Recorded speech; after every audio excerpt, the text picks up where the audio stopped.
ಅವಶ್ಯಕತೆ ನಿಜವಾಗ್ಲೂ ಇತ್ತ?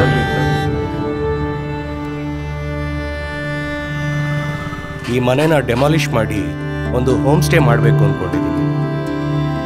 ಈ ಮನೆ ಖಾಲಿ ಮಾಡಿದ್ಮೇಲಾದ್ರೂ ನೀನ್ ದುಃಖ ಕಡಿಮೆ ಆಗಲಿ.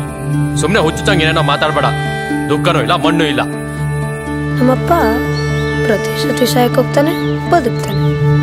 ನಿನ್ನೆ ರಾತ್ರಿ ಎಚ್ಚರ ಆಯ್ತಾ? ನಮ್ಮಪ್ಪ ಒಂದೇ ಸಲ ಸತ್ತೋದ್ರೆ ಒಳ್ಳೇದಲ್ವಾ ಅನ್ಸ್ತು.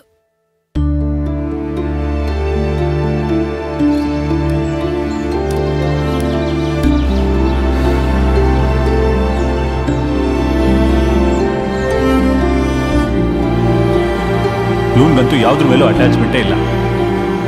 ಯಾವಾಗಲೂ ಹೇಳ್ತಾ ಇರ್ತಾನಲ್ಲ, ಮನ್ಸನ್ನ ಕಲ್ಲಾಗಿಟ್ಕೋಬೇಕು.